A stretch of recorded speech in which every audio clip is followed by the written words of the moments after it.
Hi, Team Crown on a day. Waiting they happen, waiting this up. Well, I want to say congratulations to our team. I mean, they won Tunisia, they came third in AFCON. Okay, African Cup of Nations. Nice one. Igalo scored 3 minutes into the match. But anyways, third place, no be small thing. Thank you so much, the Nigerian team. You guys have tried. At least, we came third. We can't complain. Well, guys, I want you guys to do something for me, okay? If you haven't subscribed to my channel and you like my content, please try and subscribe, okay? And if you have subscribed, please try and click the bell button, okay? Sometimes my videos might not get to you, okay? Because sometimes YouTube, I don't know what's going on. They might not promote my videos, and some people miss my videos, okay? So try, when you click that bell, there's no escaping. You get a notification, okay? So just try and click that bell button for future videos. Okay, guys, I remember asking in my last video which part of state in Nigeria have the cutest girls. Most of you admitted that the eastern part of Nigeria have the cutest girls, specifically Imo State. And now I'll start paying attention to that, because seriously, I have never noticed that, okay? But I will start paying attention to that. So any girl that's from Imo State, I will try and start rating you by through your look or how you look. Okay, guys, I just quickly want to say this. I will be featuring some YouTubers very soon.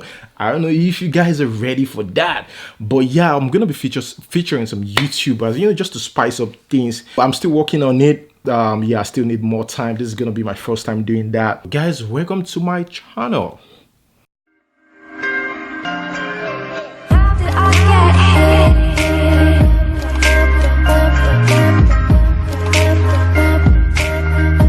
Okay, guys, let us start off with politics as usual. I know some of you are not kind of used to the politics news, but you need to start getting used to it, because it's part of it right now. Like I have always said, I do this so that our young people could know what's going on in the country, not just entertainment.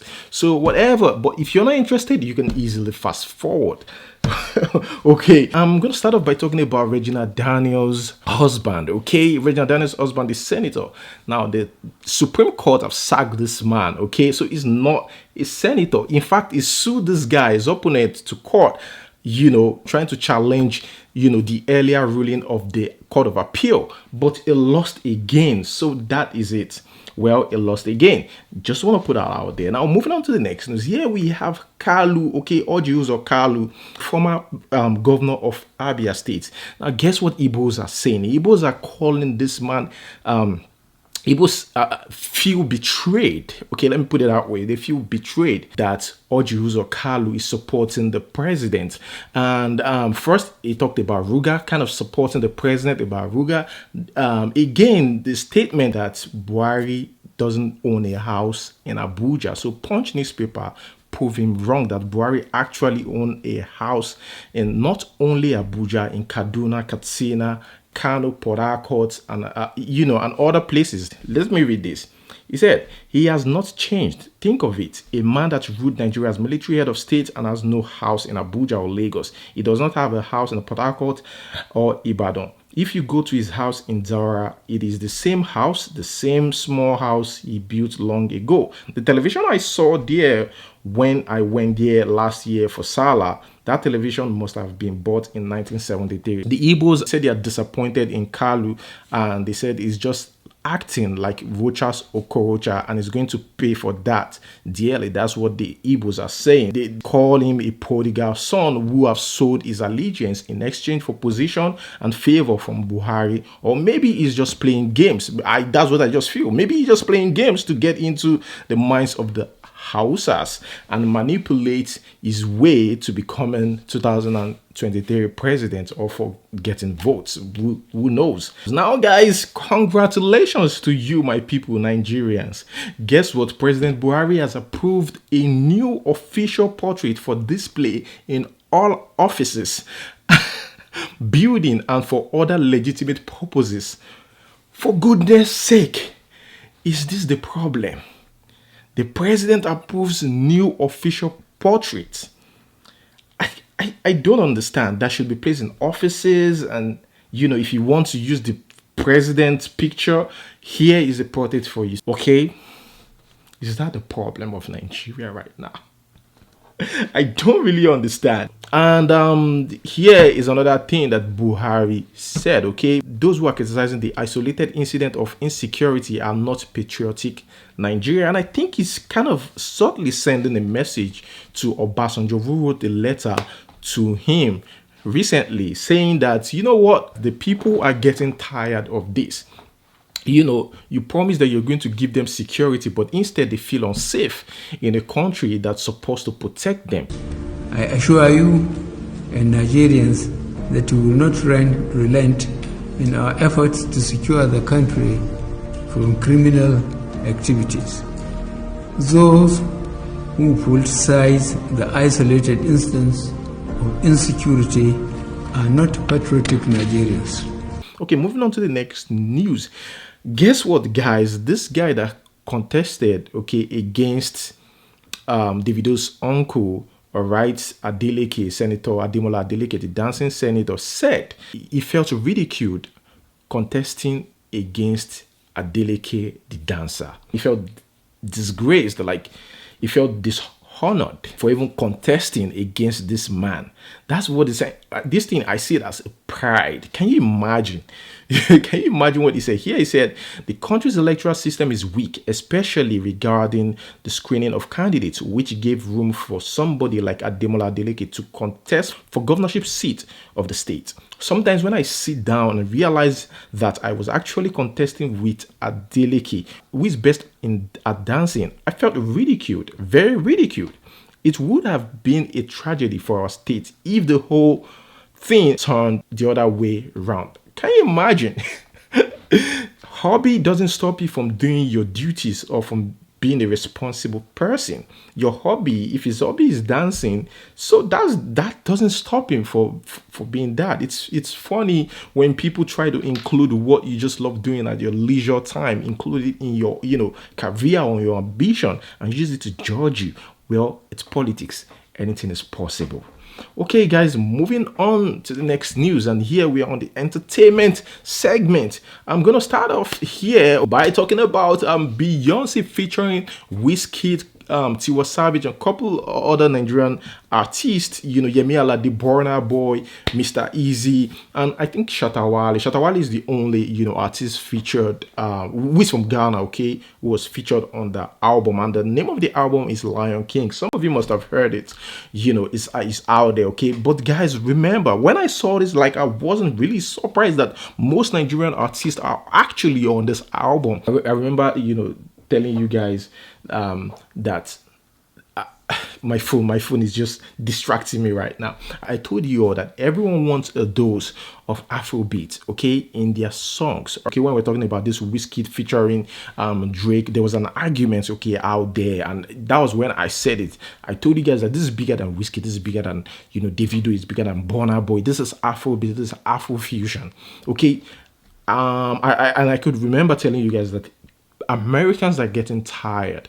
Forget about the fact that Beyonce, featured Nigerian artist in her album, or Lion King or soundtrack or whatever. The thing is, Americans want to spice up their beats, their mood. A producer in America wants to include Afrobeat. They want to include that feel, that Afrobeat feel. Like these days, that's what they want to do, because Afrobeat is the future.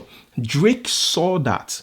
Okay, that's why he kept working with African artists. Worked with, I think did he work with Techno? I don't know, but he took a picture with Techno. Worked with Burna Boy. Work with Wizkid. They've already seen the future. Afrobeat, trust me, is the future. I remember, I can't forget telling you guys that. And Beyonce said it's a love letter to Africa. But Beyonce is also taking advantage of that, okay? Because they've already seen it. And Beyonce said here, okay, it is influenced by everything from R&B, pop, hip-hop, Afrobeat. I wanted to put everyone on their own journey to link the storyline. Each song was written to reflect the film's storytelling that gives the listener a chance to imagine their own imagery while listening to a new contemporary interpretation. Okay, that is Beyonce right there. And I wanted to make sure we found the best talent from Africa and not just, use some of the sounds and did my interpretation of it. I wanted it to be authentic to what is beautiful about the music in Africa. It's Beyonce's much anticipated album. A lot of the drums, the chants, all of these incredible new sounds mixed with some of the producers from America, we've kind of created our own genre. And I feel like the soundtrack, it becomes visual in your mind. It's a soundscape. It's more than just the music because each song tells the story of the film. Shatta Wale dedicates his Beyonce feature to the president of his country. That is sweet, isn't it? Well, it's all like Shatta Wale. And here we have Victoria Kimani. Okay, Victoria Kimani reacts to the exclusion of Kenyans from the feature. She said here, I'm going to read what she said and give you guys my own opinion. As much as we celebrate with our fellow Africans, the obvious exclusion of Kenyans, East Africans on this soundtrack is depressing. The movie was based on Kenya. I don't expect you people to sympathize with the rest of Africa. They raised you to be self-centered. That's what Victoria Kimani said. Now, I know so many movies that's based on the Nigerian story, and yet you see South Africans and some Kenyans telling our story being in that movie. Okay, I've seen movies like that, and most of the time we don't complain. Seriously, I really don't know. Immediately Nigerians dominate a particular type of award or recognition. The rest of African countries that were not part of it begins to have issues. I don't know. You notice even Nigeria is not on that list. They all be cool with it. They will all be cool with it. There wouldn't be an issue. But immediately like 2 Nigerians or 3 Nigerians on that international list or recognition or something, there's always an issue from other African countries. I don't know why. Okay, guys, moving on to the next news. It's okay, just sit back, relax, and enjoy. Well, first, let us talk about DJ Tunes featuring Wizkid. Wizkid is the singer anyways. Now, there's a line that Wizkid used. Okay, the line was gotten from Fenfenefe TikTok. Who is a Ghanaian featuring Tony Tetuila. Back then, when this song Fenfenefe TikTok and Tony Tetuila came out, it was a huge song. Most people like it. I personally like the song. TikTok from Ghana, Tony Tetuila from Naija. Oh yeah, TikTok from Ghana, Tony Tetuila from Naija. Oh yeah, Fenfenefe, and the beauty of a woman. Oh yeah, Fenfenefe, and the beauty of a woman. Money, Fenfenefe, and the beauty of a woman.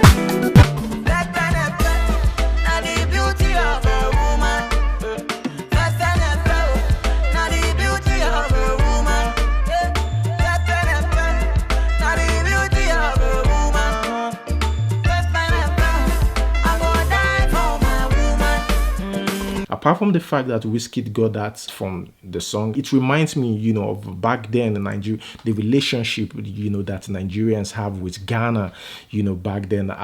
The song was released, okay, the real Fenfenefe, the song was released at the time when Nigerians and Ghanaians work hand in hand. They flourish together, they work hand in hand to grow in the entertainment industry in Africa. It was marvelous, it was amazing. In fact, the closeness was so serious that Kenny's Music is a Nigerian record label, even signed a group of Ghanaian artists.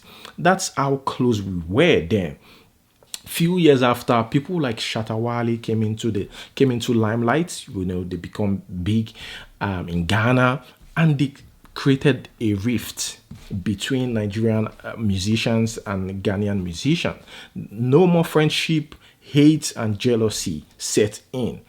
Now, Sarkodie still has, that mind of that era back then, that friendship mind and all that. He's got nothing against Nigerian artists and he's kind of cool with most of them. But Shatta Wale, started calling his fellow Ghanaians, started calling them fools for working with Nigerians. He said Nigerians are getting all the awards, they're getting all the attention. But that even didn't stop us from still being the biggest, our artists, okay, being the biggest in Africa. Nigerian artists are getting more awards even than Ghana up till now, But the mistake that Ghanaians made, okay, was having issues with the Nigerians.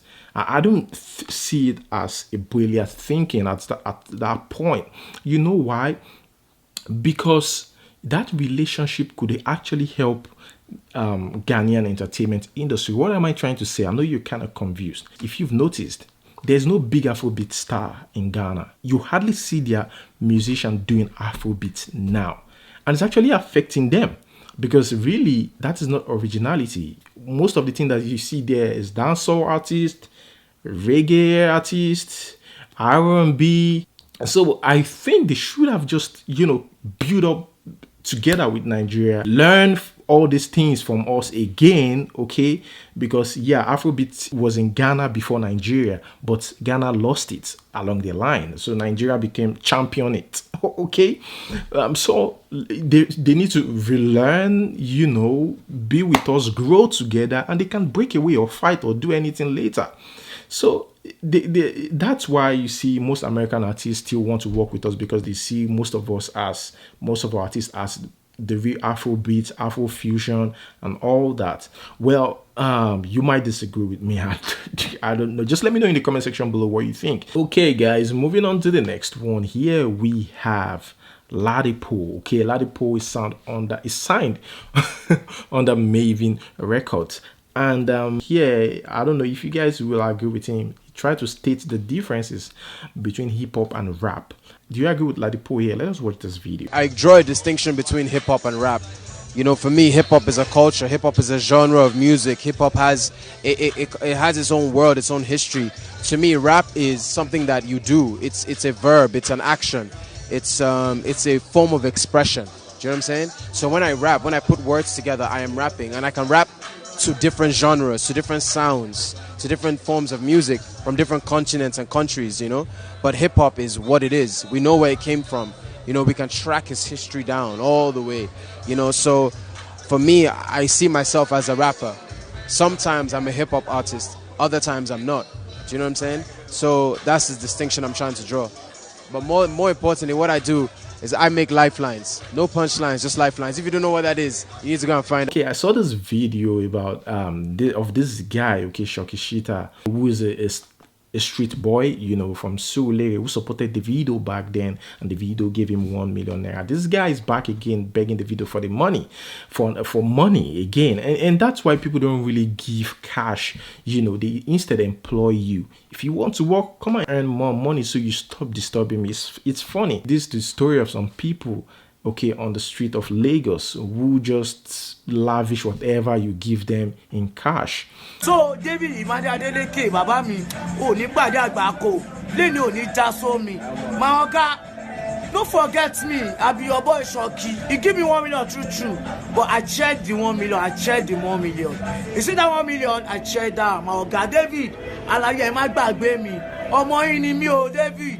Representing for Shita Lere, Kosere, TBG. Now let us move on to the next one. Here we have the Wizkid news. Now Wizkid celebrated his 29th birthday recently, and instead of the baby mamas to celebrate his birthday, in fact one of them called him out, saying Wizkid, is a woman beater. That Wizkid raised his hands on her. I would never have thought that Wizkid would be that kind of a person, but it's something that you can't just say, oh, it actually happened. But seriously, if it's true, I will be kind of disappointed. But like it is, we haven't heard, Wizkid part, which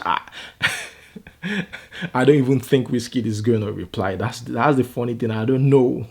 I don't know why he does that. But right up until now, like none of his baby mamas have wished him, happy birthday. This lady said, "From today, I and Ayo no longer work together. I've been in an abusive relationship with him for years, covering for him time and time again." Now, what people are saying, okay, to this lady is, that's good for you. You are the one who keep covering for him, supporting him publicly, and shading other baby mamas. That is good for you. That's what, in fact, that's what one of the baby mamas said. Diamond, I think Blue Diamond. But because seriously, they both seem cool on social media, and she never gave us any reason to think Wizkid hit her or something. Like there was nothing like that. Victoria Enyama reacted to that, okay, saying that, "But when the other ladies were crying out, you were basking and shading them. Now you get it. This is sad still. It's such a talent. Why do they become victims of their talent through their behavior? Why?" But most Nigerians are saying that that's good for you, and some people even didn't believe this lady. Let me read on more from what she said. She said, "Wiz continuously put his hands on me, leaves me with bruises, and I cover up from the world, including my friends and family.